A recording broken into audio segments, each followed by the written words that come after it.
Hi, I'm Richard Herron of Crawlspace Cleaning Pros. Today I'd like to talk to you about rodent exclusion. Rodent exclusion is completely different than rodent control. Rodent control is what a licensed pest control company will do, and that is where they go and set bait boxes which have poison in them or put traps out. The idea with rodent control is just how it sounds. They want to control the population. As the population comes into your home, they're going to trap it or poison them to try to keep it down.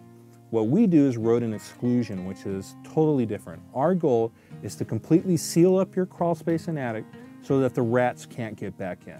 We don't want to control the population, we want to remove the population. Now there's lots of things we do to accomplish that.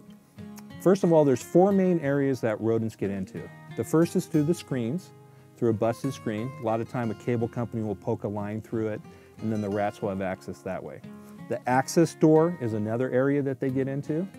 They'll burrow next to a sewer line or a water line. As you can see, this sewer line went out of this retaining wall and the rats were just running back and forth on it. So we've had to put cement in this to keep them out. They'll also burrow next to the water line. And then the fourth is the heating system in the garage. They'll often squeeze behind that to get access to the crawl space. And everything in between. A rat can fit through anything the size of a quarter, and a mouse can fit through anything the size of a nickel. So after we go in and clean up the crawl space, our guys will thoroughly examine the whole crawl space and look for everything the size of a nickel and seal it up. There's different methods depending on what they find. If it's a small hole, they'll put copper wool in it and put foam. If it's a larger hole, they'll put cement. If it's a busted screen, we'll often screen those from the inside. We might even put metal flashing around the heater. But all these things have to be done to keep the rats from getting back in. It's really important. We don't want them in your home, and I know you don't want them either. Rats carry 35 different diseases.